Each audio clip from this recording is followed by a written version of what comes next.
नमस्कार दोस्तों, हमारे YouTube चैनल में आप सबका हार्दिक स्वागत है। फ्रेंड्स, आज की वीडियो में हम सीखेंगे कि हम घर बैठे आयकर गणना प्रपत्र किस प्रकार से भर सकते हैं।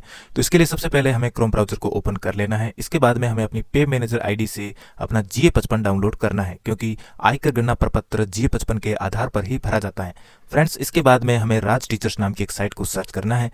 तो यहाँ पर एक्सेल सॉफ्टवेयर आर्चिव्स लिखा आ रहा है, हमें इस पर क्लिक कर लेना है। जैसे हम इस पर क्लिक करते हैं, कुछ इस प्रकार का जो वेबसाइट का पेज है वो हमारे सामने ओपन हो जाता है।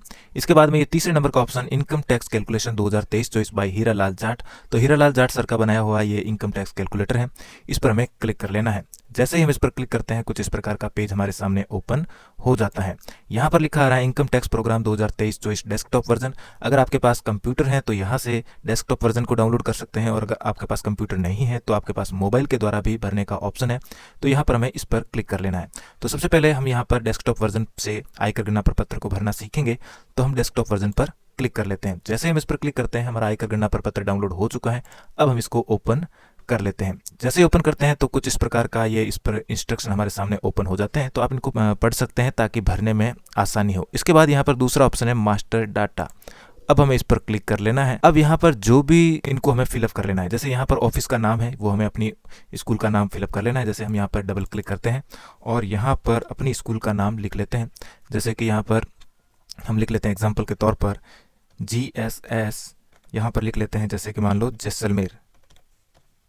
आपकी जो भी स्कूल का नाम है वो यहाँ से आप सेलेक्ट कर सकते हैं। अब एम्प्लॉय का नाम ये हीरालाल जाट सर का बनाया होता है, पर हीरालाल जाट लिखा है। यहाँ पर हम डबल क्लिक करके अपना नाम लिख लेते हैं। जैसे कि मैं यहाँ पर एग्जाम्पल के तौर पर लिख लेता हूँ रमेश। इसके बाद में डेजिग्नेशन, यहाँ पर आपका जो भी पद है वो यहाँ से फिलअप कर लीजिए। जैसे मैं यहाँ पर लिख लेता हूँ टीचर। आप अपने हिसाब से अपना पद यहाँ पर भर सकते हैं। इसके बाद में स्कूल का नाम, आप अगर मान लो आप किसी अधीनस्थ PO के अधीनस्थ स्कूल में है तो यहाँ पर आपको अपनी स्कूल का नाम भरना है और यहाँ पर अपनी PO स्कूल का नाम भरना है। अगर दोनों सेम है तो दोनों ही जगह एक ही स्कूल का नाम आएगा। जैसे कि मेरे दोनों PO स्कूल है तो यहाँ पर मैं लिख लेता हूँ जैसलमेर, अन्यथा आप अपनी खुद की स्कूल का नाम यहाँ पर लिख सकते हैं। DDO का नाम, आपका जो भी DDO का नाम है वो यहाँ पर लिखना है। जैसे कि मैं एग्जाम्पल के रूप में सुरेश लिख लेता हूँ। आपके जो भी DDO का नाम है यानी कि आहरण वितरण अधिकारी का नाम है वो यहाँ पर भर लेना है। इसके बाद में यहाँ पर आपको अपनी एम्प्लॉय ID भरनी है। यहाँ पर आधार भर सकते हैं, पैन नंबर भरना है, यहाँ पर टैन नंबर भरना है, GPF नंबर भरने हैं, SI नंबर भरने हैं। इसके बाद में अगर आपके पास प्रान नंबर है, अगर आप GPF 2004 के एम्प्लॉय हैं तो यहाँ पर अपने प्रान नंबर भर सकते हैं, हालांकि कोई ज़रूरत नहीं है। इसके बाद यहाँ पर आपको अपने बैंक अकाउंट डिटेल डाटा भरना है, यानी कि बैंक अकाउंट की खाता संख्या भरनी है। यहाँ पर गजेटेड, नॉट गजेटेड, अगर आप राजपत्रित अधिकारी हैं तो यहाँ पर गजेटेड कर सकते हो, अन्यथा इसको नॉन गजेटेड रहने देते हैं। तो यहाँ पर मैं नॉन गजेटेड लिख देता हूँ।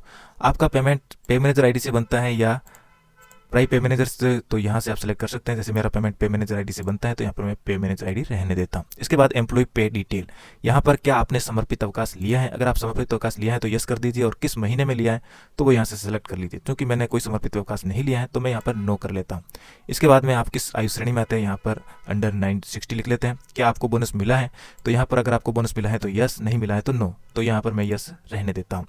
अब यहाँ पर लिखा हुआ यदि आपको बोनस मिला है तो कितने मास का मिला है, तो अगर आपको 12 महीने का मिला है तो यहाँ पर 12 लिख दीजिए, और 6 महीने का मिला है तो 6 लिख दीजिए। जितने महीनों का भी आपको बोनस मिला है वो यहाँ से सेलेक्ट कर लीजिए। इसके बाद यहाँ पर विकलांग भत्ता, यहाँ पर नो रहने देते हैं। क्या आपको कभी कौन सा वेतन मिला है, हमें रेगुलर वेतन मिल रहा है। यहाँ पर यदि विकलांग भत्ता दे हो तो राशि लिखिए, चूँकि हमने नो कर दिया है तो यहाँ पर लिखने की ज़रूरत नहीं है। GPF, आप कौन से कर्मचारी है, GPF के कर्मचारी है, GPF 2004 के, तो यहाँ पर मैं GPF 2004 लिख लेता हूँ, क्योंकि 2004 के बाद नियुक्ति हुई है। तो यहाँ पर GPF 2004 को सिलेक्ट कर लेते हैं, यहाँ पर नो रहने देते हैं। यहाँ पर HR 9% सही है। अब यहाँ पर आपका जो भी पे मैट्रिक्स है वो यहाँ पर लिख सकते हैं। टीचर का वैसे L10 है, तो यहाँ पर मैं L10 कर लेता हूँ और एंटर लगा देता हूँ, तो यहाँ पर L10 हो गया। इसके बाद में फ्रेंड्स यहाँ पर लिखा हुआ है, ऊपर चलते हैं, बेसिक ऑन मार्च। यहाँ पर आपको अपनी बेसिक भरनी है, यानी कि मार्च के महीने में आपकी कौन सी बेसिक थी। फ्रेंड्स ध्यान रखिएगा, दिसंबर की बेसिक नहीं भरनी है या नवंबर की नहीं भरनी है। आपको जो मार्च के महीने में जो बेसिक मिली है वो यहाँ पर भरनी है। जैसे कि मैं यहाँ पर अपनी बेसिक भर लेता हूँ 51,400। इसके बाद यहाँ पर लिखा हुआ यदि इंक्रीमेंट के अलावा मूल वेतन में परिवर्तन हुआ है, तो हमारे यहाँ कोई परिवर्तन नहीं हुआ है। अगर हो तो यहाँ पर डाटा फिलअप कर सकते हैं। इसके अलावा ग्रुप इंश्योरेंस रेट, आपने ग्रुप इंश्योरेंस यहाँ पर भरना है। जैसे कि मेरा यहाँ पर 700 रुपये कटा था तो मैं यहाँ पर 700 लिख लेता हूँ। इसके बाद में फ्रेंड्स आपको जिस अवधि का वेतन बनाना है तो यहाँ पर आप लिख सकते हैं मार्च से फरवरी 2024 का हमें कैलकुलेट करना है तो यहाँ पर हम वो भर लेते हैं। अगर कोई आरोपी हुई है तो यहाँ से सेलेक्ट कर लीजिए। इसके बाद ऐसे ही आप कितनी कटवाते हैं, जैसे कि मैं 5000 कटवाता हूँ तो यहाँ पर 5000 कर लेता हूँ। जीपीएफ में कितने कटवाते हैं, जैसे कि मैं जीपीएफ में 2850 रुपये कटवाता हूँ तो यहाँ पर 2850 लिख दिया। वेतन से मेरे किसी भी प्रकार की एलआईसी नहीं कटती है तो यहाँ पर मैं हटा देता हूँ। आरजीएचएस के आपके कितने कटते हैं वो यहाँ पर लिख लीजिए। मेरे जैसे 658 कटते हैं तो मैं यहाँ पर 658 लिख दिया। ऐसा लोन, जीपीएफ लोन, ऐसे इंटरेस्ट मेरा कोई भी यहाँ पर नहीं है तो यहाँ पर खाली रहने देते हैं। अब फ्रेंड्स यहाँ लिखा रहा है income tax deduction by salary, तो आप सैलरी से कितना इनकम टैक्स कटवाते हैं वो यहाँ पर फिलअप कर लेना है। जैसे मैंने हर महीने 3000 कटवाए हैं तो यहाँ पर मैंने 3000 लिख दिया है। आप अगर 5000 कटवाते हो तो यहाँ पर 5000 कर सकते हो, 7000 तो 7000। आप जो भी जितना भी इनकम टैक्स कटवाते हो वो यहाँ पर फिलअप कर लेना है। क्योंकि नवंबर के महीने में मेरा अभी तक इनकम टैक्स नहीं कटा है, यहाँ पर भी मेरा 3000 ही कटा है तो यहाँ पर मैं 3000 रहने देता हूँ। इसके अलावा यहाँ पर दिसंबर में अभी तक मेरा वेतन नहीं कटा है तो दिसंबर का वेतन, जनवरी और फरवरी का जो वेतन है इनकम टैक्स है वो यहाँ से मैं डिलीट कर लेता हूँ। अब फ्रेंड्स यहाँ पर मेरा जो मास्टर डाटा है वो पूरी तरह से कंप्लीट हो चुका है। अब हम GA55 पर क्लिक करते हैं और उसको चेक करते हैं। तो फ्रेंड्स यहाँ पर जैसे हम GA55 पर क्लिक करते हैं कुछ इस प्रकार का पेज हमारे सामने ओपन होता है। हम इसको अपने GA55 जो हमने पे मैनेजर से डाउनलोड किया है उससे यहाँ पर इसका मिलान कर लेते हैं। तो फ्रेंड्स इस GA55 से आप अपना जो डाटा आपने फिल किया था उसको आप चेक भी कर सकते हो और यहाँ से आप एडिट भी कर सकते हो। तो ये बहुत ही एडवांस फीचर है। अब फ्रेंड्स आगे हम क्लिक करते हैं एक्स्ट्रा डिडक्शन पर। तो फ्रेंड्स अगर आपकी कोई कटौती जो आपने वेतन से नहीं कटवाई है तो उसके अलावा कोई कटौती है तो वो यहाँ पर आपको फिलअप करनी है। तो यहाँ पर सबसे पहला है ऑप्शन मकान किराया भत्ता यदि रसीद के माध्यम से छूट लेनी हो। तो अगर आपको रसीद के माध्यम से छूट लेनी है तो यहाँ पर यस कर दीजिए और वो अमाउंट यहाँ पर भर लीजिए। इसके अलावा अगर आपको नहीं लेनी है तो यहाँ पर नो कर सकते हैं, तो मैं यहाँ पर यस कर देता हूँ। अब फ्रेंड्स स्टैंडर्ड डिडक्शन यहाँ पर 50,000 अपने आप ऑटो फिल आएगा। इसके अलावा आपकी मतलब गृह होम लोन ले रखा है तो वो यहाँ पर फिलअप कर लेना है। जैसे कि यहाँ पर लिखा हुआ है गृह ऋण की किस्त पर ब्याज जो छूट लेना है, तो यहाँ पर मैंने 1,30,000 लिखे हुए हैं। अगर आपके पास होम लोन लिया हुआ है तो ठीक, अन्यथा इसको यहाँ से डिलीट कर सकते हैं। इसके अलावा जीवन बीमा प्रीमियम LIC जो आपने वेतन से नहीं कटवाई है वो यहाँ पर हम लिख सकते हैं। जैसे कि मेरे 11,000 की कटौती है तो मैं यहाँ पर 11,000 लिख लेता हूँ हर साल में, एक साल में 11,000। इसके अलावा PLI अगर आपने भरी है तो वो यहाँ पर लिख लीजिए। ट्यूशन फीस जैसे मैंने 22,000 भरे हैं बच्चों की फीस, तो यहाँ पर मैं इसको ट्यूशन फीस लिख लेता हूँ। इसके अलावा फ्रेंड्स सुकन्या समृद्धि योजना में अगर आपने पैसे जमा करवाए हैं तो वो यहाँ पर फिलअप करने हैं। मैंने 15,000 करवाए तो मैं यहाँ पर 15,000 लिख लेता हूँ। इसके अलावा फ्रेंड्स अन्य स्रोत से अगर आए हो तो यहाँ पर आपको लिख लेने हैं। अब फ्रेंड्स यहाँ पर अगर आपने कोई म्यूचुअल फंड करवा रखा है ELSS के माध्यम से तो वो यहाँ पर भर सकते हैं। जैसे कि मैं यहाँ पर 36,000 भर लेता हूँ। तो इस प्रकार एक्स्ट्रा डिडक्शन भरने के बाद अब यहाँ पर HRA कैलकुलेशन पर क्लिक करते हैं तो यहाँ पर हमारा जो HRA है वो अपने आप कैलकुलेट हो जाता है और कितनी हमें रसीद लानी है वो यहाँ से हम देख सकते हैं। अब यहाँ पर GA55 जो आपको डाउनलोड करके प्रिंट करके अपने आहरण वितरण अधिकारी को देना है वो यहाँ पर तैयार हो चुका है। इसका प्रिंट लेकर साइन करके हमें आहरण वितरण अधिकारी को देना है। नेक्स्ट है यहाँ पर ओल्ड टैक्स रिजीम। तो यहाँ पर हमने जो डाटा भरा था उसके माध्यम से ये ओल्ड टैक्स रिजीम का जो फॉर्मेट है वो तैयार हो चुका है, पूरी तरह से तैयार है। इसको अगर आप ओल्ड टैक्स रिजीम लेना चाहते हैं तो इसको डाउनलोड कर सकते हैं।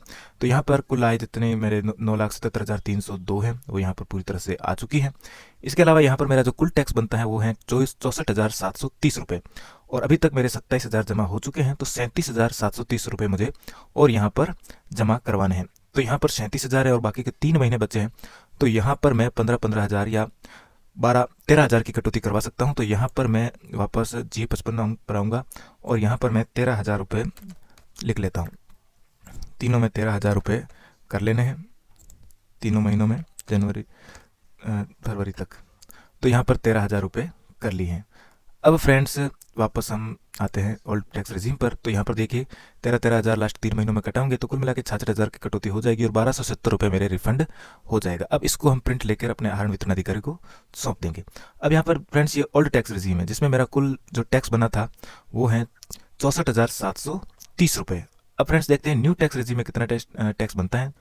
अब फ्रेंड्स इसके पास वाला जो दूसरा ऑप्शन है न्यू टैक्स रिजीम, इस पर हमें क्लिक कर लेना है। जैसे ही हम इस पर क्लिक करते हैं तो न्यू टैक्स रिजीम का जो आयकर गणना प्रपत्र है वो हमारे सामने ओपन हो चुका है। स्क्रॉल करके हम नीचे आते हैं तो यहाँ पर न्यू टैक्स रिजीम में मेरा कुल टैक्स बन रहा है 51,000 और 59 रुपये, जबकि ओल्ड टैक्स रिजीम में मेरा 64,700 के करीब कुछ बन रहा था। तो फ्रेंड्स इस प्रकार मेरे न्यू टैक्स रिजीम में टैक्स कम बन रहा है। तो आप दोनों में तुलना करके अपने हिसाब से देख लीजिए कि आपका टैक्स किस में कम बन रहा है। तो जिसमें भी न्यू टैक्स रिजीम में कम बन रहा है तो उसका फॉर्मेट डाउनलोड करके अपने आहरण वितरण अधिकारी को सौंप दीजिए। अब हम नेक्स्ट पर क्लिक करते हैं तो यहाँ पर सेक्शन 99(1) तैयार हो चुका है और इसके अलावा ये अगला फॉर्मेट है फॉर्म नंबर 10E भी तैयार हो चुका है और फॉर्म नंबर 16 भी तैयार हो चुका है। तो ये बहुत ही एडवांस हीरालाल जाट सर का बनाया हुआ बहुत ही एडवांस फीचर वाला ये सॉफ्टवेयर है। तो इस फॉर्मेट की मदद से आप बिल्कुल आसानी से अपना आयकर गणना प्रपत्र तैयार कर सकते हैं। तो वीडियो अच्छा लगा हो तो लाइक कीजिए, शेयर कीजिए और चैनल पर पहली बार आए तो चैनल को सब्सक्राइब करना बिल्कुल भी ना भूलें। मिलते हैं इसी प्रकार के एक और वीडियो में। धन्यवाद।